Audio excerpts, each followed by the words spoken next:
Hello friends, आज मैं आप लोगों को बताने वाली हूँ आपके चैप्टर नंबर 8 हेरिडिटरी के बारे में। तो हेरिडिटरी क्या होती है?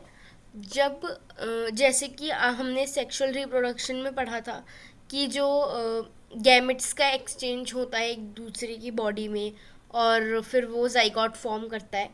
अब जो डीएनए मटेरियल आपके अंदर जो जाता है, आपके अंदर जो आता है, उसके उस डीएनए मटेरियल में आपके फादर और मदर दोनों का ही डीएनए प्रेजेंट होता है। अब हेरिडिटरी में क्या होता है कि उनके मतलब जो डीएनए है वो आपकी बॉडी में आएगा। अब हेरिडिटरी में क्या हो सकता है कि जो बीमारियां आपके पेरेंट्स को है वो आपके अंदर ट्रांसफ़र हो सकती है, या फिर जो जैसे कि हाइट फैक्टर हो गया और जो भी मतलब फैक्टर्स वगैरह होते हैं, ये सब हेरिडिटरी में चले जाते हैं।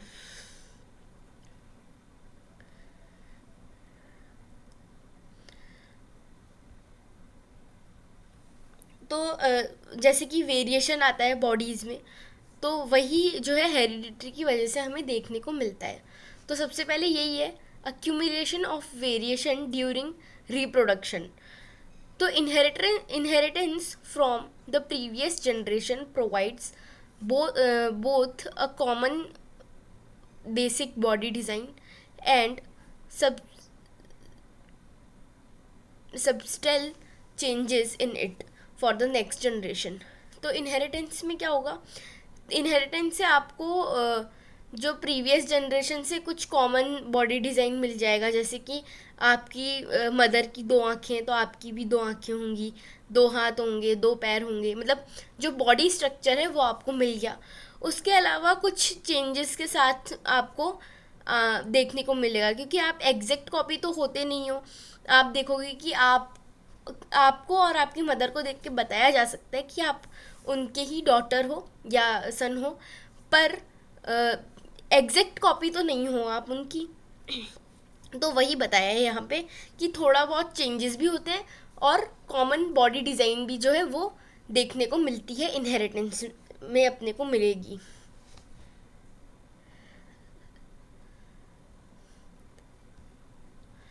फिर हमें यहाँ पे बताया है कि जैसे कि एक बैक्टीरियम डिवाइड करता है, उसके रिजल्टेंट में दो बैक्टीरिया बन जाते हैं, फिर अगेन वो डिवाइड करके चार बनते हैं।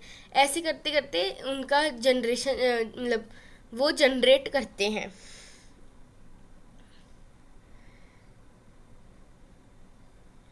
तो हमारे मतलब अब सेक्सुअल रिप्रोडक्शन में बताया है कि और भी बहुत ग्रेटर डाइवर्सिटी के साथ में जन मतलब जनरेशन होता है, जैसे कि जो हमें मतलब आगे रूल्स ऑफ इनहेरिटेंस में देखने को मिलेगा।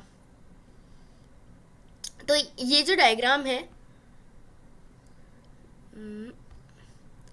इस डायग्राम में यही बताया है कि जैसे कि आपका एक हेड है, ये हेड है, तो ये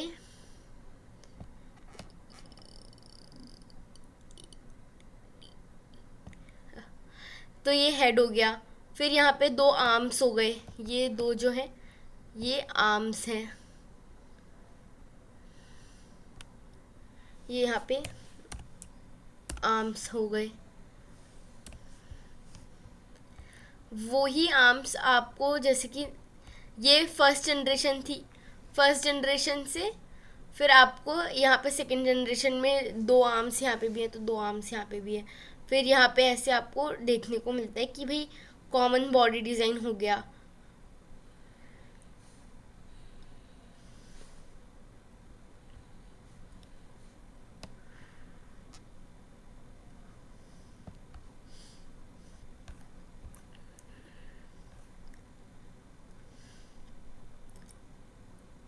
तो यहाँ पे यही बताया है कि जैसे जैसे जैसे जनरेशन्स आगे बढ़ती गई, काफ़ी जो है हमें मॉडिफिकेशन देखने को मिला। जैसे कि बैक्टीरिया हैं, वो पहले हीट में सरवाइव नहीं कर पाते थे। आजकल बैक्टीरिया जो है वो काफ़ी एडवांस हो गए हैं और थोड़ा बहुत हीट मतलब हीट वेव्स को बेटर सरवाइव कर जाते हैं। फिर यहाँ पे हेरिडिटरी की डेफिनेशन दी है कि the most obvious outcome of the reproductive process still remains the generation of individual of similar design. The rule of heredity determines the process by which traits and characteristics are reliably inherited. तो मतलब जैसे कि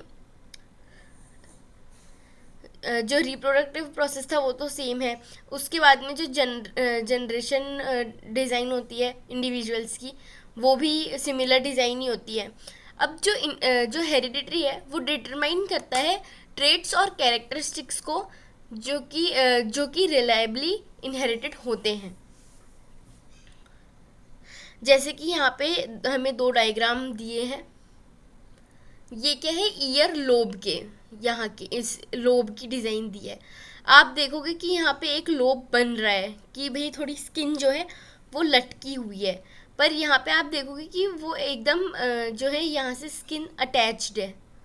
तो ये inheritance है कि इनके DNA में ऐसे ईयर लोब की प्रेजेंस थी और इनके डीएनए में ऐसे ईयर की प्रेजेंस थी.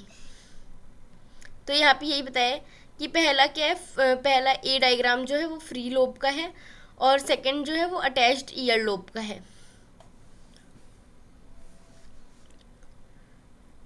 अब क्या है, basic features of human beings. However, it does not look exactly like its parent. The human population shows a great deal of variation. अब जो बेसिक ह्यूमन फीचर्स हैं वो तो होंगे ही, पर पर एग्जैक्ट पेरेंट की कॉपी कोई नहीं होता, और जो ह्यूमन पॉपुलेशन है वो ये वेरिएशन को काफ़ी ज़्यादा अच्छे से दिखाती भी है.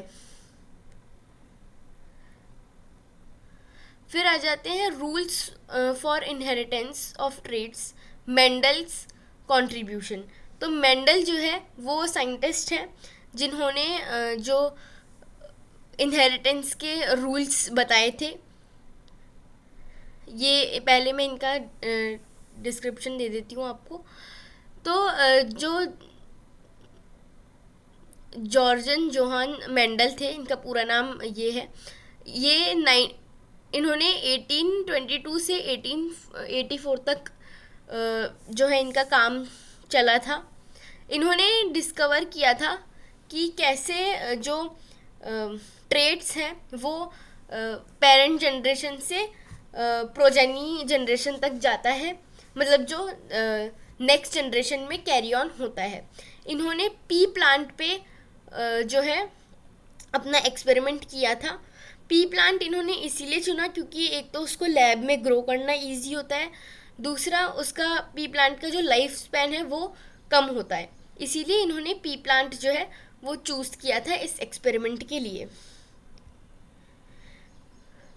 तो अभी मैं वापस चैप्टर पे आ जाती हूँ.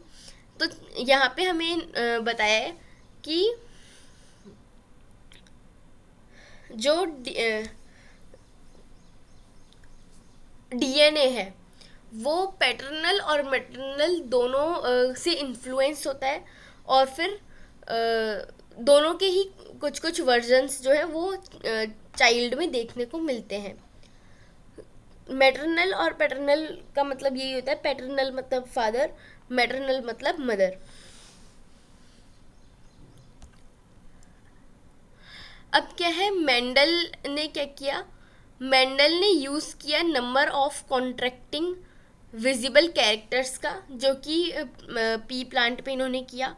एक तो इन्होंने राउंड और रिंकल्ड सीड्स का देखा, टॉल और शॉर्ट प्लांट्स का देखा, वाइट वॉयलेट फ्लावर्स का देखा, और भी कुछ कुछ चीज़ों के बारे में देखा था. अब सबसे पहले तो इन्होंने डिफरेंट कैरेक्टरिस्टिक्स पे देखा कि जो टॉल प्लांट और शॉर्ट प्लांट पे देखा, उनकी प्रोजेनी क्रिएट करी और देखा कि कितने परसेंटेज जो है जो प्रोजेनी है उसमें टॉल और शॉर्ट देखने को मिलता है. तो सबसे पहले तो हम इसमें देखेंगे कि ये दोनों पेरेंट्स हैं. ये है पेरेंट्स, यहाँ पे मैं पी लिख देती हूँ पेरेंट्स के लिए. तो ये पेरेंट्स है, एक टॉल है एक शॉर्ट है. टॉल को हम कैपिटल टी टी से डिनोट करते हैं और शॉर्ट को स्मॉल टी टी से डिनोट करते हैं। अब पहली बार जब इनका रिप्रोडक्शन हुआ तो सारे ही ऑफस्प्रिंग्स जो थे वो टॉल थे, पर इनका जो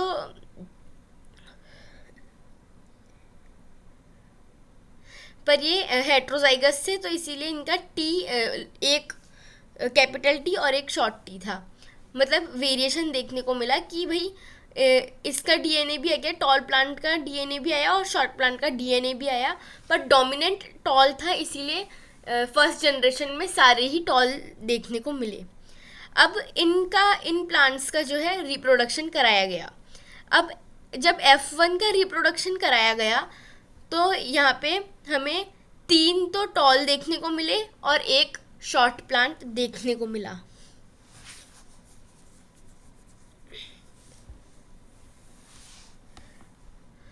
तो यहाँ पे इसके एक्सपेरिमेंट के बारे में यही बताया कि Mendelian experiments test this by getting both the parental plants and those F1 tall plants to reproduce by self-pollination. The progeny of the parental plants are of course all tall. However, the second generation or F2 progeny of the F1 tall plants are not all tall. Instead, 1/4 of them are short. This indicates that both the tallness and shortness trait were inherited in the F1 plants, but only the tallness trait were expressed. This led Mendel to propose that 2 copies of factor, now called genes, controlling traits are present in sexually reproducing organisms. These two may be identical or may be different depending on the percentage. तो जो मैंने आपको अभी बताया था वो यहाँ पे वही लिखा है, और ये बताया कि जब 2 कॉपी ऑफ मतलब फैक्टर उसने मेंडल ने प्रपोज किया कि 2 कॉपी ऑफ फैक्टर को हम जीन भी बोलते हैं।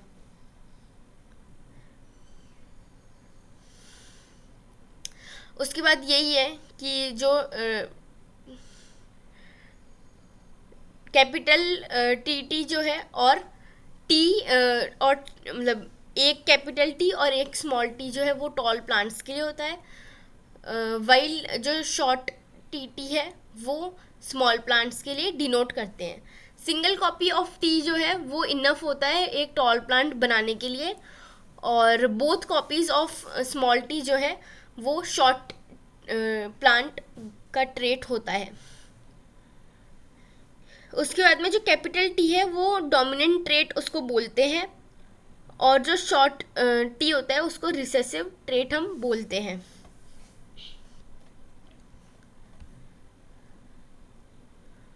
इसके बाद में वैसे ही इसने बाकी एक्सपेरिमेंट करे और फिर ये सीड्स वगैरह पे भी सेम ही चीज़ जो है वो देखने को मिली।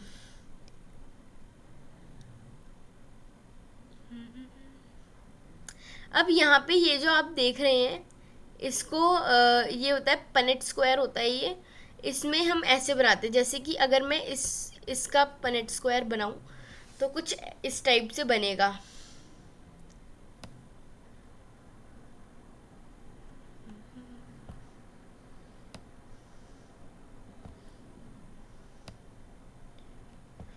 ये यहाँ पे हम एक टी ले लेंगे, कैपिटल टी ऐसे, और शॉर्ट टी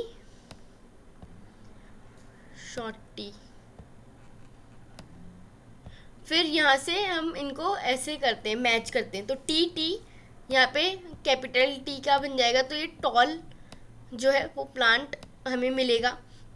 फिर ये वाला टी और ये वाला टी आ जाएगा, तो एक कैपिटल टी और एक शॉर्ट टी, तो ये भी टॉल प्लांट होगा। अब यहाँ पे भी एक कैपिटल टी और स्मॉल टी है, तो ये टी और टी मिलेगा।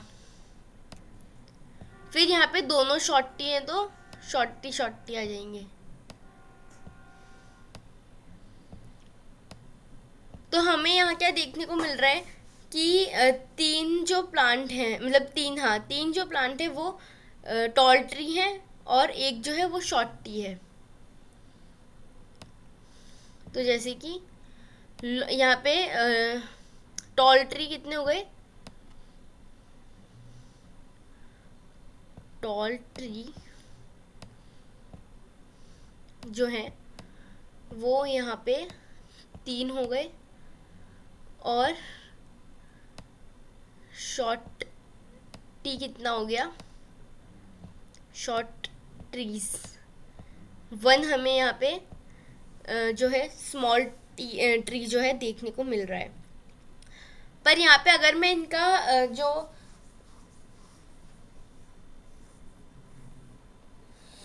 फिनोटाइप रेशियो, एक होता है फिनोटाइप रेशियो होता है, एक जीनोटाइप रेशियो होता है। फिनोटाइप रेशियो में तो ये 3:1 आ जाएगा और जीनोटाइप रेशियो में ये 1:3:1 आएगा। क्यों? क्योंकि इन ये जो कैपिटल टी और स्मॉल टी है इनका जो जीन है वो थोड़ा डिफरेंट है, तो इनको अलग काउंट करते हैं।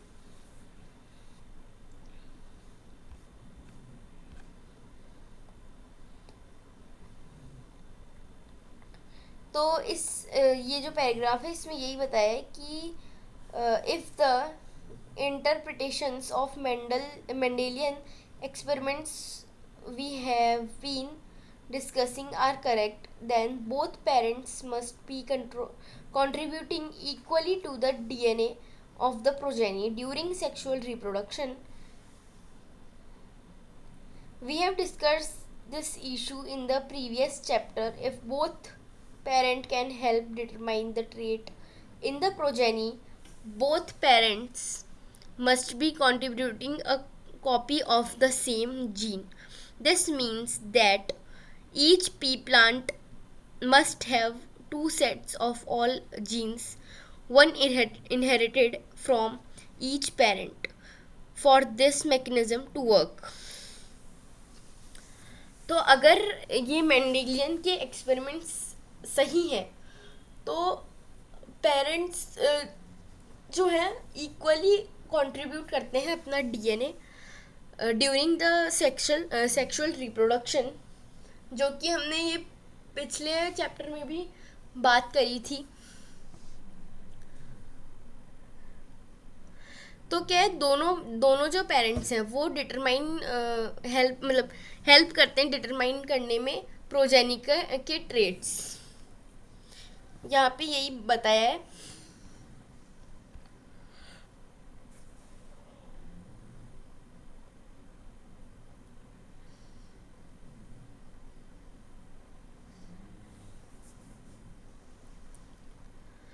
अब क्या है कि this is explained by the fact that each gene set is present not as a single long thread of DNA but as separate independent pieces, each called a chromosome. Thus, each cell will have two copies of each chromosome, one each from the male and female parent.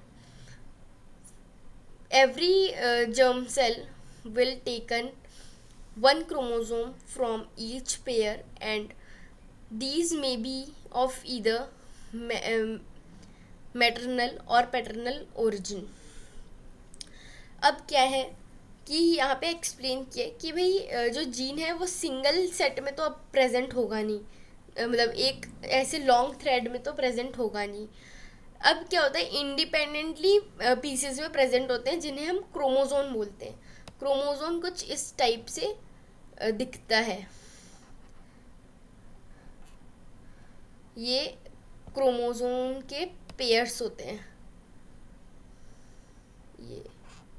ये तो जैसे कि मैंने थोड़ा sex chromosomes बना दिए, x sex chromosome, पर काफ़ी सारे टाइप्स के होते हैं, अलग अलग डिज़ाइन के होते हैं। पर ये मैंने एक एग्जांपल के लिए आप लोगों को बता दिया है कि कुछ कुछ ऐसी डिज़ाइन के होते हैं। अब हमारे पास क्या होते हैं, देखो टोटल जो मतलब जो पेयर्स हैं, क्रोमोसोम के पेयर्स हैं, वो टोटल 23 पेयर्स होते हैं।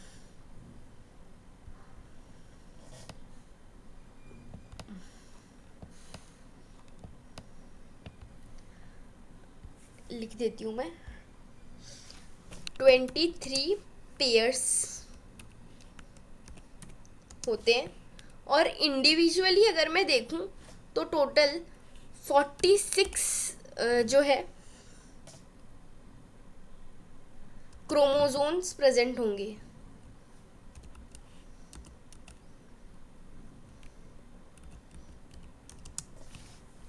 23 पेयर्स होते हैं, और अगर इंडिविजुअली देखूं तो 46 टोटल होंगे। अब क्या होता है, 46 में से मतलब 46 तो हमारे पास टोटल जो है होते हैं।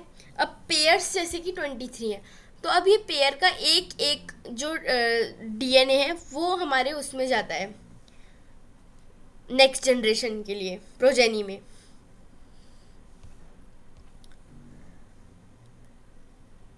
तो यहाँ पे यही सब बातें जो है बताई गई हैं। नेक्स्ट हमारे पास आ जाता है सेक्स डिटर्मिनेशन। अब बच्चे में सेक्स डिटर्मिनेशन कैसे होगा, कैसे पता लगेगा कि जो चाइल्ड है वो मेल है या फीमेल है।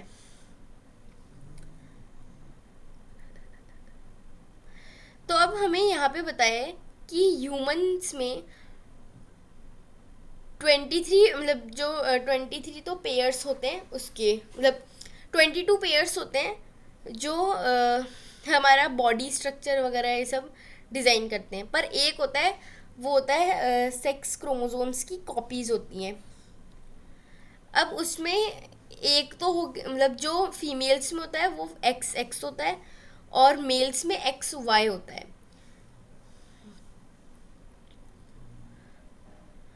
तो एक मतलब एक एक्स तो मेल और फीमेल दोनों में कॉमन है।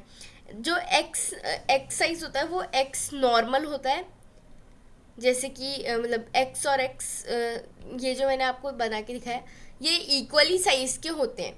पर जो एक्स वाई क्रोमोजोम होता है, वाई क्या होता है, थोड़ा शॉर्ट होता है, उसको हम वाई क्रोमोजोम बोलते हैं। तो यहाँ पे हमें बताया है कि जैसे कि सेक्स डिटर्मिनेशन का ये ग्राफ कुछ टाइप का है। जैसे कि गैमीट्स हैं, गैमीट्स एक्स है, एक्स भी हैं और वाई भी हैं। फीमेल में तो एक एक्स है। अब फीमेल का एक एक्स जो होता है उससे, और स्पर्म जो है दोनों टाइप के होते हैं, एक्स भी होता है वाई भी होता है। तो अगर जब फर्टिलाइजेशन के टाइम पे एक्स गैमीट जो है वो एक्स ओवम में चला गया, मतलब एक्स और एक्स से जाइगोट फॉर्म हुआ, तब तो फीमेल हो जाएगी। अब अगर वाई गैमीट है और यहाँ पे हमारे पास एक्स जो है गैमीट है, अब इन दोनों का फर्टिलाइजेशन हुआ तो एक्स वाई क्रोमोजोम होके मेल जो है वो ऑफस्प्रिंग होगा।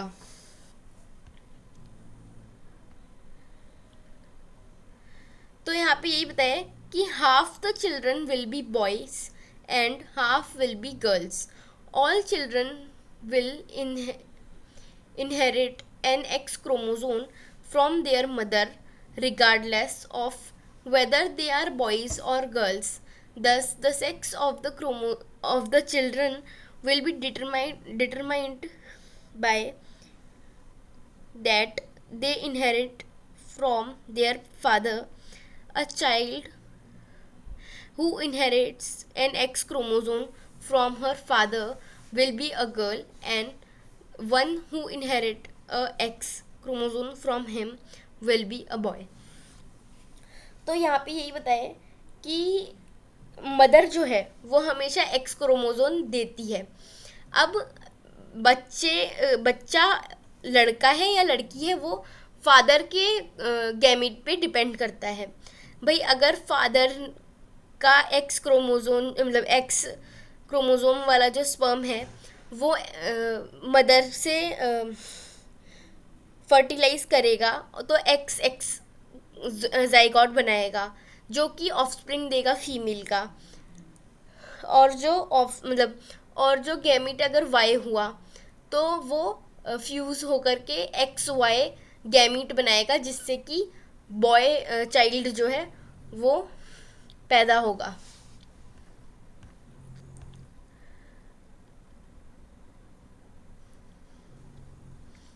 तो यहाँ पे यही सब क्वेश्चन वगैरह दिए हैं। अब ये जो क्वेश्चन है क्या है ये, a man with blood group A marries a woman with blood group O and their daughter has blood group O. Is this information enough to tell you which of the trait blood group A और O is dominant, why और why not. तो अब यहाँ पे ये question काफ़ी interesting question दिया है कि अगर एक आदमी है, आदमी का ब्लड ग्रुप ए मतलब ए ब्लड ग्रुप है, और उसने शादी करी ओ ब्लड ग्रुप की वुमेन से, बच्ची का ब्लड ग्रुप ओ मतलब ओ ब्लड ग्रुप जो है उसको मिला। अब मेन क्वेश्चन ये है कि is this information enough to tell you that which of the trait blood group A और O is dominant, why and why not. ये क्वेश्चन इसने पूछा है। तो ये क्वेश्चन का आंसर आप मुझे कमेंट सेक्शन में देंगे, क्योंकि ये इतना मुश्किल है नहीं, बहुत इजी सा क्वेश्चन है।